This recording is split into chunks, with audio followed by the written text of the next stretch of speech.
The Pikmin series is widely known to have many adorable little creatures, but that's not always the case. Some creatures are elegant, and some are actually pretty intimidating, and others are... Oh my goodness!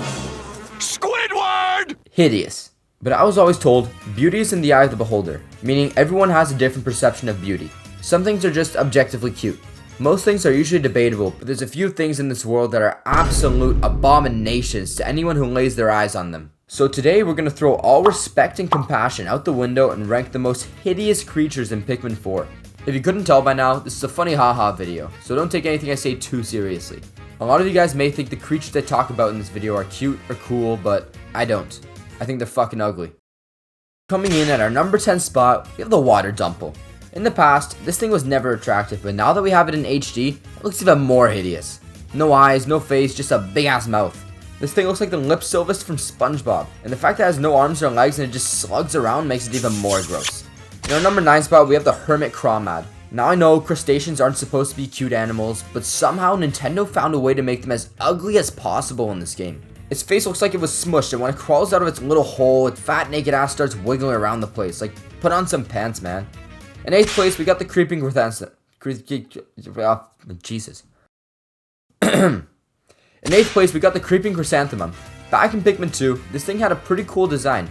Had a bit of a dad bod going on, but he still looked overall menacing. But for some reason, the Pikmin 4 devs felt the need to redesign this menacing monster into a moldy watermelon with flowers for eyes. You know that kid that got a perm back in high school and thought he was the shit? This is him now. Feel old yet?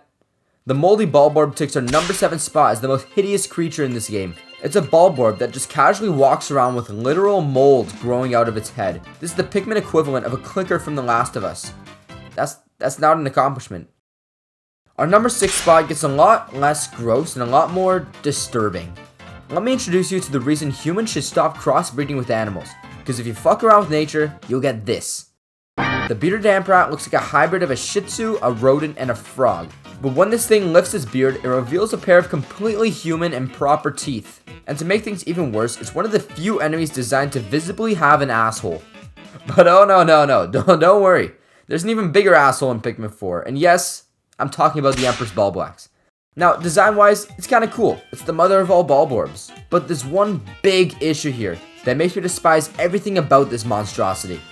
Every Pikmin fan acknowledges it, but for some reason we all choose to stay silent. I don't know why Nintendo felt the need to not just design the biggest asshole in all of gaming, but to also make this thing uncontrollably guzzle out as many little shits as possible. And the fact that Miyamoto forces us to watch childbirth, then kill the mother along with his babies makes it the 5th ugliest enemy in this game. In 4th place, we got the Tusked Bullhog. Now, unlike other Bullhogs, this one looks like it was dropped as a baby and put in a hydraulic press. Its face looks smushed and it always has one expression: anger. And I don't blame this guy. He looks like he hates his life. Instead of blowing or sucking like traditional Bullhogs, he smashes his head into any and everything, hoping to put an end to his misery. In 3rd place, we have the original ugly enemy, and it's the Fiery Bulbwax. Now don't get me wrong, I love this guy. I think his design's pretty cool, but that doesn't mean he still isn't ugly. With the driest lips in the world and the different sized eyes, this guy looks like Uncle Ruckus set himself on fire. Coming in at our number 2 spot is the Waddlequaff. Even its name sounds ugly. Waddlequaff? What the fuck does quaff even mean? Oh, I get it now. As soon as this monstrosity was revealed in the first trailer, I dreaded its existence. The Waddlequaff is basically just an obese duck with a massive snout. Probably gives good head though. What do you mean by that? I don't know what kind of drugs they were smoking down at HQ, but whoever designed this hellspawn deserves to get fired. Before we head on to our number 1 spot, I'm going to go over some brief honorable mentions. These are the creatures that just weren't ugly enough to make the list. First off, we got the Spotty Bulborb. He's cool, but those lips are just not it. Second, we got the Metites. I've always hated the way these things looked, but they're just too small to get a detailed look. And they're more so creepy rather than ugly.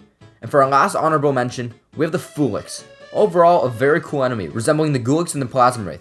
But the more I look at it, the more I see something else. Anyways, let's get to our number 1 spot. The absolute ugliest enemy in all of Pikmin 4. The reason I made this video to begin with is the godforsaken Perquillian.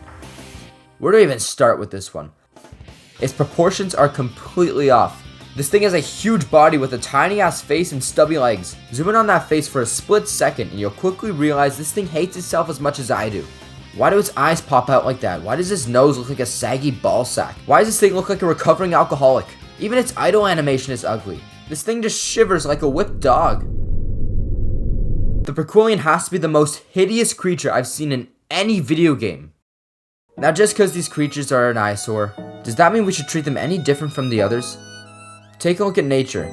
Dogs are generally much cuter than rats, but at the end of the day, they're both just living creatures. The only difference is one's more appealing to look at than the other. So does that mean these ugly creatures don't deserve love and should just be scolded for something completely out of their control? Yes.